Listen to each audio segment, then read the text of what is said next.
decir, de la onda, de campo eléctrico, de la amplitud de campo eléctrico, no es que no esté presente el campo magnético, pero también sucede, como también vimos en el capítulo de ondas electromagnéticas, que la amplitud del campo eléctrico es C veces la amplitud del campo magnético en todo momento, en todo instante. Y el coeficiente C no es nada más ni nada menos que la velocidad de la luz y que es un valor numérico muy elevado. Vamos entonces a hablar de los fenómenos de interferencia, interferencia como sinónimo de suma, de superposición de ondas, de traslapes de ondas. ¿Ah? Es decir, que dos o más ondas interfieren, es que en un punto de una pantalla, de nuestro ojo, esas ondas de luz se van a sumar, se van a superponer, interferir. Y en particular vamos a ver el experimento de Young de la doble rendija.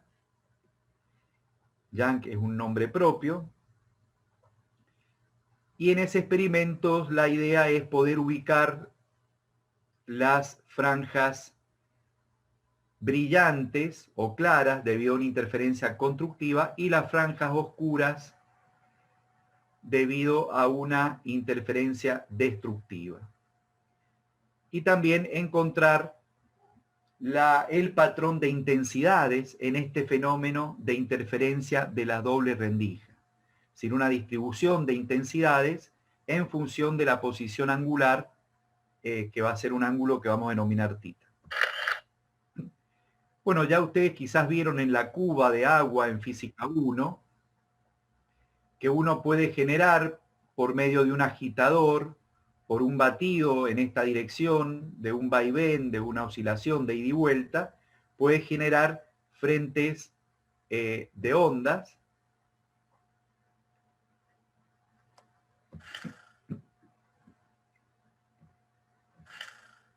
Frentes de onda, que en este caso por la geometría del bastidor salen ondas planas, pero al llegar a una ranura se produce una dispersión, esto lo vamos a ver la semana que viene en difracción, y se generan, por ejemplo, ondas esféricas que van a avanzar como si nosotros estuviéramos tirando, por ejemplo, una piedra en agua, ¿no? Aparecen círculos concéntricos que son frentes de onda, ondas planas, pero ondas esféricas al fin.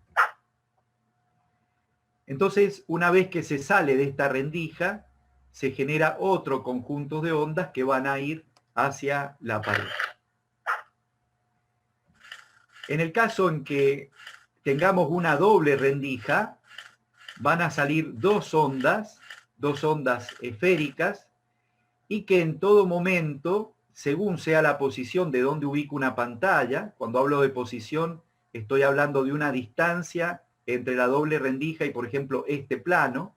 Entonces nos vamos a preguntar qué pasa cuando las ondas correspondientes a distintos frentes, por ejemplo, a la que sale de esta rendija superior y al frente, este puede ser, por ejemplo, cuando llegue acá, y a este otro, cuando llegue también al mismo punto, que sale de la rendija inferior, bueno, ¿cuál es la condición para que en esa zona se produzca que las ondas llegan en fase, es decir, totalmente coincidentes, para que haya lo que se denomina una interferencia constructiva, o llegan desfasadas, por ejemplo, en pi sobre 2, de forma tal que va a haber una interferencia destructiva en todo momento. Y eso es justamente lo que hace Young en su experimento de la doble rendija, donde inicialmente tiene una fuente de luz, usamos luz monocromática. ¿Qué quiere decir esto? Además de un color, de una sola longitud de onda. Es más, generalmente se usan, además de luz monocromática, luz coherente, como un láser. ¿Por qué? Porque un láser es una fuente de luz de longitud de onda constante, estable o estacionaria en el tiempo, no se modifica. Ya van a ver el porqué. Si esa fuente de luz, digamos, emite rayos o ondas radialmente, esos rayos u ondas son colectadas por una lente, ustedes ya saben, en este caso al ser biconvexa convergente, para hacer incidir los frentes de onda sobre esta primera ranura. Una primera ranura que equidista de la doble ranura del experimento en sí. ¿Ah? S1 y S2, la S viene de source, de fuente de onda, porque ¿qué sucede? Sucede que con este rompimiento que haga de las ondas planas equidistante, voy a generar frentes de onda esféricos. ¿Y qué va a suceder acá? Que cuando llegue ese frente de onda esférico a la abertura S1, va a llegar simultáneamente a la abertura S2. ¿Qué quiere decir esto? De que voy a asegurar que las ondas secundarias, debido a lo que se denomina el principio de Huygens, que van a salir de las respectivas ranuras, lo van a hacer en fase. ¿Qué quiere decir esto? Que salgan en fase y porque pertenecen al mismo frente de onda, como lo mostramos en este experimento o en este otro. A ver si estaba acá. Bueno, acá no estaba, ya lo vamos a ver en el otro. Entonces, el hecho de romper, ahí está, ¿ah? Acá está. El hecho de que este frente de onda esférico, el que está por delante, llegue en forma simultánea, como va a llegar este y el sucesivo, a la doble abertura, las ondas secundarias que salgan de cada una de las aberturas van a salir en fase por pertenecer al mismo frente de onda esférico. Entonces esto es un arreglo experimental que al producir estas ondas secundarias que se van a superponer, van a sumarse o van a interferir en una pantalla que esté a una distancia R o X de la doble rendija, el resultado de esa superposición sea una franja brillante, si su interferencia es constructiva, o una franja oscura, si la interferencia es destructiva, dependiendo de la diferencia de camino que ambas ondas han recorrido. Entonces, que sea brillante o oscura va a depender de si hay o no desfasaje, si no hay desfasaje brillante y si hay desfasaje completo oscura. Pero ese desfasaje se va a deber únicamente debido a una diferencia de camino. Por ejemplo, si me planto en un punto acá, en un punto P, la onda que sale de S1 va a recorrer una distancia R1. La onda que sale de S2 va a recorrer una distancia R2. La diferencia de camino delta R, que es R2 menos R1, va a tener la condición de que si es un número entero de longitudes de onda, van a llegar totalmente en fase. Y voy a tener interferencia constructiva o fase brillante. Pero si van desfasadas, va a aparecer una interferencia destructiva o oscura. Entonces, si hay desfasaje, ¿a qué se va a deber ese desfasaje? Únicamente a la diferencia de trayectoria o de camino óptico y no porque no hayan salido en fase, que lo estamos asegurando por la construcción del experimento, por el diseño experimental, o porque la longitud de onda varía, porque la fuente de luz no es coherente. Entonces, por eso se usa el láser. Laser en inglés, es una sigla que quiere decir amplificación de la luz por un proceso de emisión estimulada de radiación. O sea, se está construyendo una fuente de luz coherente. Láser es Light Amplification by Stimulating Emission of Radiation. Entonces aseguramos que la longitud de onda es estable, es estacionaria, es siempre la misma, no varía con el tiempo. ¿Qué pasa en el experimento de Young, del joven Young, cuando pongo una pantalla a cierta distancia a la doble rendija? Entonces, si D es la separación de la rendija y θ es la posición angular del punto P en la pantalla, en este caso con una ordenada Y hacia abajo, podemos relacionar, ya lo vamos a ver, la ordenada Y con la posición angular θ, decimos que D seno de θ es la diferencia de camino delta R. Es decir, D seno de tita es la diferencia de camino delta R. Ustedes dirán, profe, pero este tita no es el mismo que este. Sí, sí lo es, porque este ángulo es igual a este otro por estar formado por lados perpendiculares entre sí. ¿De acuerdo? Y porque estoy suponiendo que la pantalla está bien alejada de la doble rendija. Es decir, que la distancia esta de separación entre la doble rendija y la pantalla, que estamos denotando con la letra R mayúscula es bastante mayor que D. Es decir, que vamos a hablar de ángulos titas pequeños, en donde cuando tita es pequeño, vamos a poder aproximar el seno de tita en grados hexagesimales, a tita en radianes. ¿Recuerdan ustedes para cuándo vale esa aproximación? ¿Para qué valores de ángulo en grados hexagesimales puedo decir que el seno del ángulo es aproximadamente igual al ángulo? Menores de 14. Sí, señor, muy bien. Hasta 14 grados. Eso lo deben haber visto en movimiento armónico simple en física 1, cuando, salvo el péndulo de torsión, donde da siempre un movimiento armónico simple, en el péndulo simple de la masa toda concentrada en el cuerpo que oscila y la cuerda de longitud L, ahí el ángulo de separación del equilibrio tenía que ser menor de 14. Y también en el caso del péndulo físico. ¿Para qué? Para poder aproximar el seno de tita como tita y llegar a una ecuación del tipo derivada segunda de x respecto de t dos veces más omega cuadrado de x igual a 0. En lugar de x, la variable angular tita, que es la ecuación de un movimiento armónico simple. Acá pasa lo mismo, tita va a ser pequeño, repito, porque la separación entre la doble rendija y la pantalla, R, es bastante mayor que D. Entonces, vamos a relacionar ambas posiciones. Cuando hablo del punto P, lo puedo posicionar con la ordenada Y o también lo puedo posicionar con la variable tita, que es la posición angular, no en ordenada, sino angular.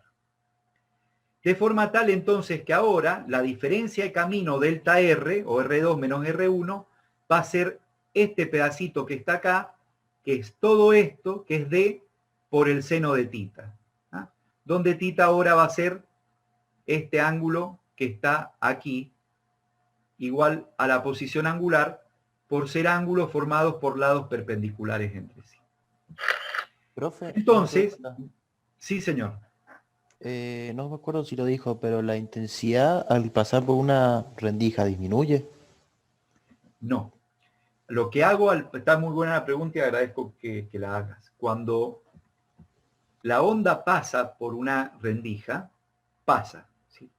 Mantiene su longitud de onda, ¿sí? Porque estoy usando fuentes coherentes. Lo que estoy haciendo es desviándola, dispersándola. En este experimento de Young no hablo del tamaño de la abertura, cosa que sí vamos a hacer la semana que viene en difracción. Fíjense que no hablo del tamaño A, que es el tamaño de cada una. ¿Dónde estoy? Acá. El tamaño de cada una de estas aberturas.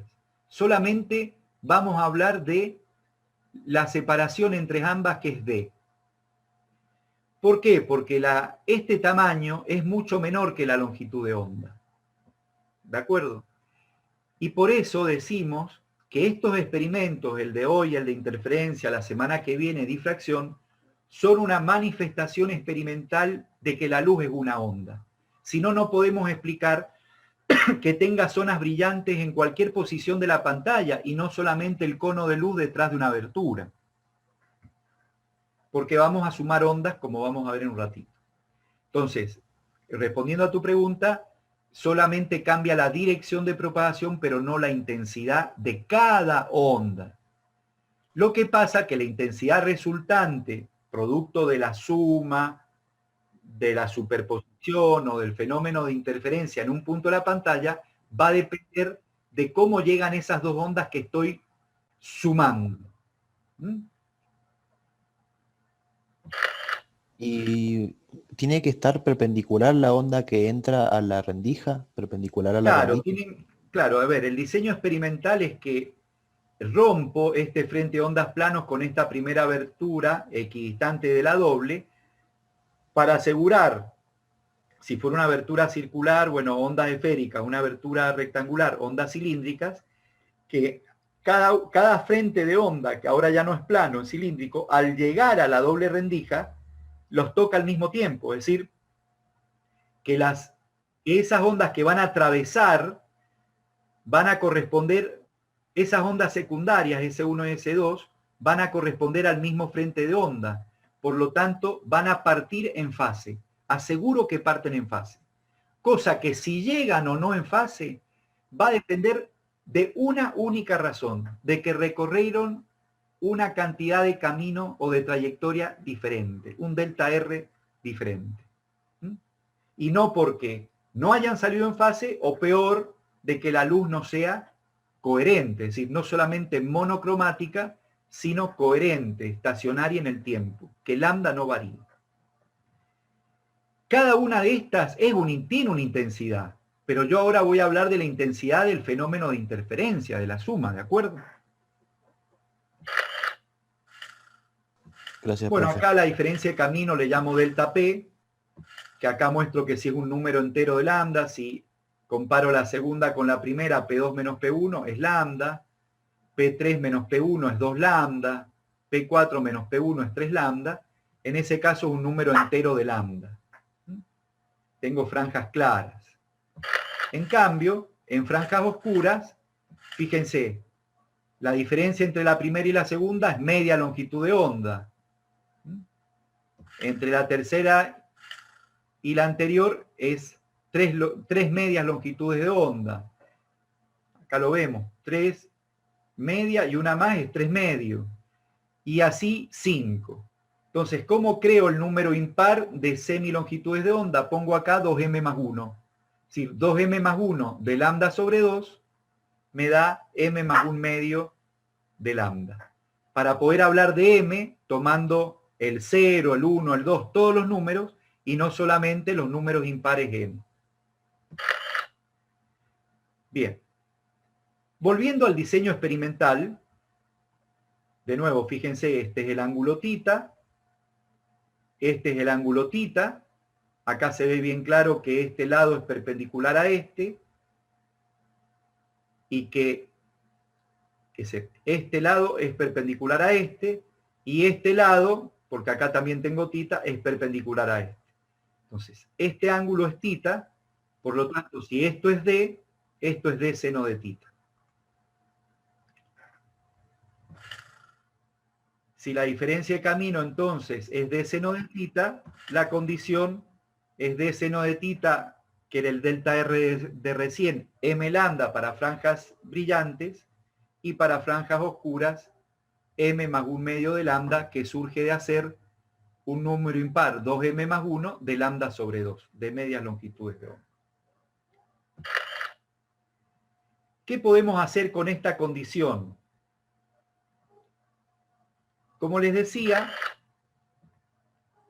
para R bastante mayor que D, θ es menor de 14 grados, entonces seno de θ o tangente de θ es prácticamente el ángulo.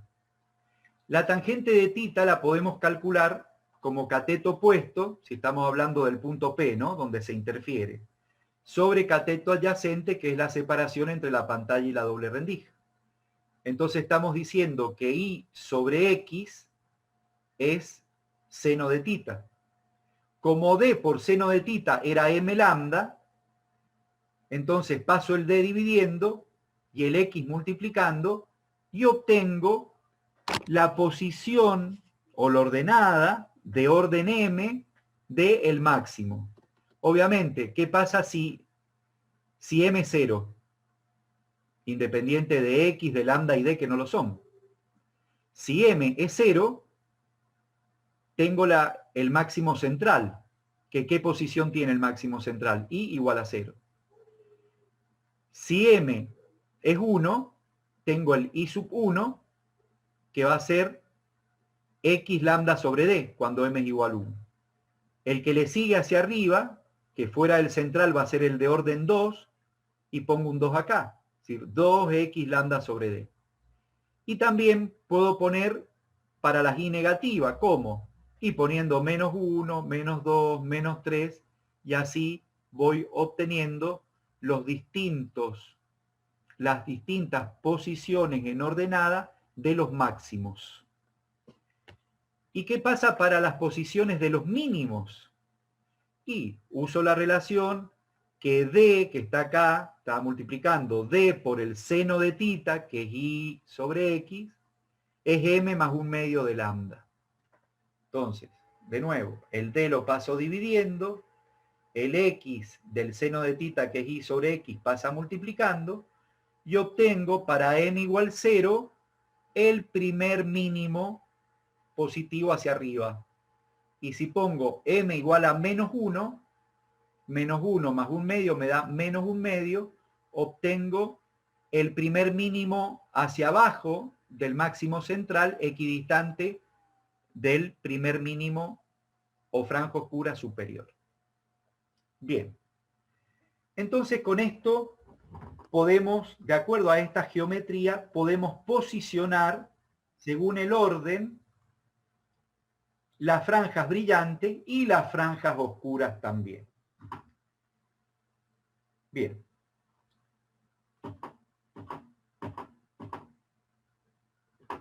Antes de los ejemplos, queda ver cómo calculo la intensidad. Para calcular la intensidad, ¿qué voy a sumar en estos dos puntos? Dos campos eléctricos, o mejor dicho, dos ondas de campo eléctrico. Una que va a ser E coseno de omega t y otra que supuestamente va a estar desfasada, no lo sabemos, pero va a estar desfasada un ángulo phi. Entonces, en lugar de ser E sub 1, va a ser la amplitud E por el coseno omega t, y E sub 2, que es el campo eléctrico de la onda 2, va a ser E, la misma amplitud E, coseno de omega t más phi. ¿Quién es phi, entonces? No es tita. No confundir tita, que es la posición angular, y la que aparece en la diferencia de camino y en la condición de interferencia constructiva o destructiva, con phi, que acá no está phi, y que es la diferencia de fase entre dos ondas. Repito, una onda de campo eléctrico E sub 1, que es E coseno de omega t, y otra de campo eléctrico E sub 2, que es la misma amplitud E, acuérdense, ahora sí hablo de amplitudes iguales, por el coseno de omega t más phi. Obviamente, si phi es 0, llegan en fase. Si phi es 2pi, también llegan en fase. Pero si phi es pi, llegan totalmente separadas o sea, distanciadas una media longitud de onda, o un número impar de lambda sobre 2. Cuando yo sumo esas dos ondas, van a llegar a que en el punto P, el resultado de la suma es 2 veces la amplitud de cada una por el coseno de phi medios, es decir, de la mitad del desfasaje. Yo no lo he hecho acá, quiero que lo vean ustedes, porque para esto se usa un diagrama de fasores. Es decir, se va a suponer que la amplitud del campo E1 va a ser E, pero que va a estar a un ángulo, al tiempo t va a tener un ángulo omega t. Y voy a tener la onda E2 también de la misma amplitud, pero que respecto a la primera va a haber un ángulo phi, y respecto al horizontal, omega t más phi. Van a sumar eso por la regla del paralelogramo, es decir, uniendo el origen del primer vector E1 con el extremo del segundo vector E2, y van a obtener esta resultante. Quiero que lo hagan, muy simple, una geometría, no lo he hecho acá, porque estas demostraciones las pedimos en el examen final. Una vez que tengo el campo resultante, como quiero calcular intensidad, tengo que elevar esto al cuadrado. Y elevar esto al cuadrado significa 4e cuadrado coseno cuadrado de phi medios, donde i sub 0 que es la amplitud más grande de un coseno cuadrado, porque el coseno cuadrado varía entre 0 y 1, no entre menos 1 y 1, porque está al cuadrado, no es un coseno, es un coseno cuadrado, entonces varía entre 0 y 1. Cuando es 1, el valor máximo de intensidad es I0, que ¿quién va a ser I0? Y va a ser 4 E cuadrado, bueno, y dividido, ustedes saben que el vector de Poynting tenía el 1 sobre mu 0, ¿recuerdan? Entonces, dividido mu 0. ¿Y quién es phi? Phi es el desfasaje que hay entre E2 y E1, entre los dos campos eléctricos. Pero si yo quiero graficar esto en la pantalla y ver que un coseno cuadrado hace esto, siempre positivo, lo tengo que graficar ya sea en función de Y, que es la ordenada, que es la posición en la ordenada, o de tita, que es la posición angular. ¿Cómo relaciono phi con tita? A partir de esta ecuación, ¿no? El tita está acá adentro, que es de seno de tita. ¿Por qué? Porque decimos que phi es a 2pi, phi es a 2pi, el 2pi estaría dividiendo, como la diferencia de camino, R2 menos R1, es a lambda. Es decir, hago una relación fraccional de diferencia de fase con respecto a la fase total 2pi, phi es a 2pi, como la diferencia de camino, delta R, es a lambda. Y acá adentro está el tita o está el Y, ¿no? Porque está el R2 menos R1.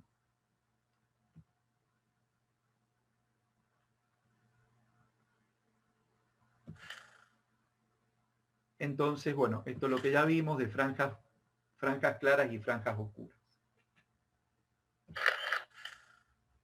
Bueno, y ahora repito entonces, quiero que lleguen a esta expresión antes de elevarla al cuadrado en la expresión del vector de Poynting, que es lo que me da la magnitud del vector de Poynting, me da la intensidad.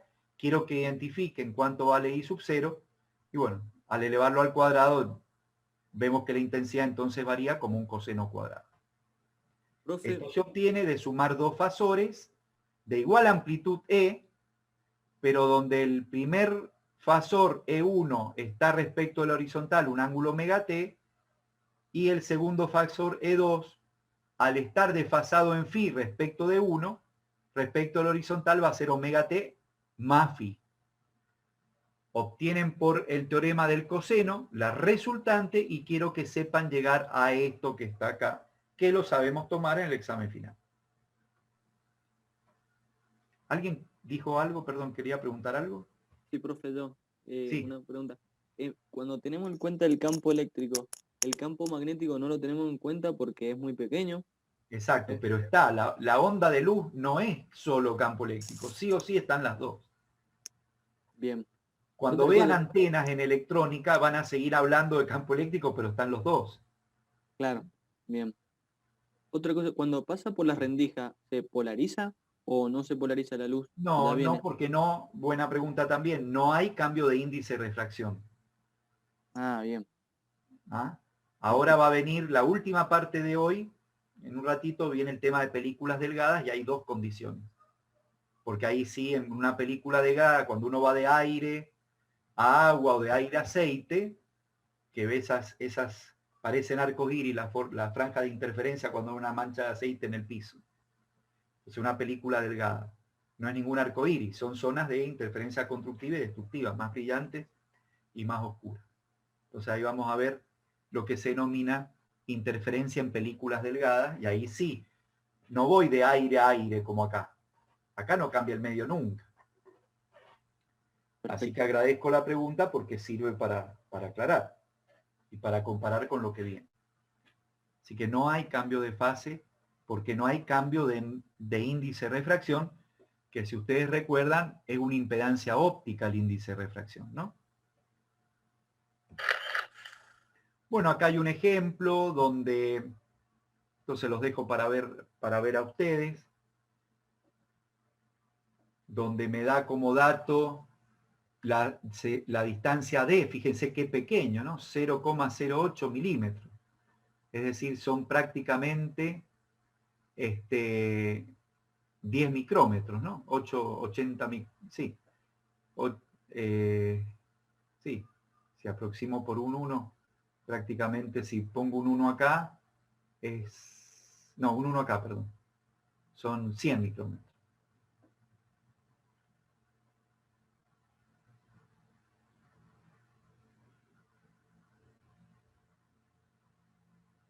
Entonces me da el D, en este caso, me dice la separación de la pantalla, que está a 2 metros, el X. Me dice cuán lejos del máximo central, es decir, de I igual 0, se ubica la tercera franja oscura. Es decir, tengo que hacer M igual a 3. Es decir, 2M más 1 de lambda sobre 2. Al ser M igual a 3, me queda 5 de lambda sobre 2. O sea, porque la primera es 1 lambda sobre 2, la segunda es 2 lambda sobre 2, la tercera es 5 lambda sobre 2.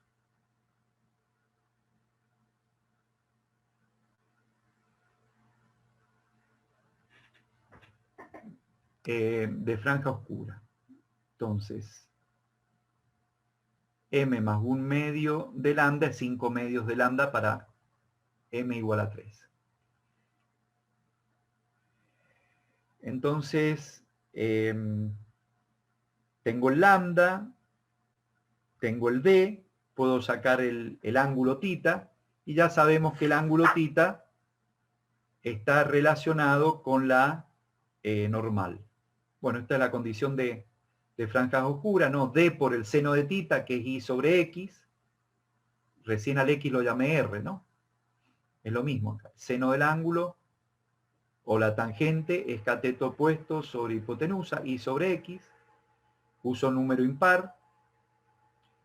Para que sea la tercera franja oscura tengo que usar el tercer número impar, que es 5. Y de ahí despejo I, que es la variable. Acá atención siempre con los nanómetros, ¿no? 600 nanómetros es 600 por 10 a la menos 9 metros. Poner todo el metro. Me queda metro cuadrado arriba, metro abajo y la respuesta va a estar en metro. Ejemplo típico, entonces, de la posición de la tercera franja oscura. Bien. Y para terminar, en este último slide, se presenta el fenómeno de interferencia en películas delgadas. Acá entonces tengo, por ejemplo, una película delgada de espesor T, le podría llamar D, le podría llamar E, como quieran. ¿Y qué sucede? Sucede entonces que se incide un rayo, una onda de luz, y hay un cambio de medio de propagación, por ejemplo, en este caso de aire a aceite, de aire a agua. Ya sabemos que hay un cambio de fase cuando voy de un medio de menor índice a un medio de mayor índice solo en la reflexión, solo en la onda reflejada. Es decir, que la onda que incide sobre el punto B va a salir reflejada con un desfasaje de media longitud de onda, debido a que va de un medio de menor índice a un medio de mayor índice. Esto sucedía en ondas mecánicas en cuerda, cuando tenía una cuerda de menor densidad lineal de masa, que incide en un punto de juntura sobre otra cuerda de mayor densidad lineal de masa. La onda transmitida siempre se transmite en fase, pero la onda reflejada lo hace en contrafase.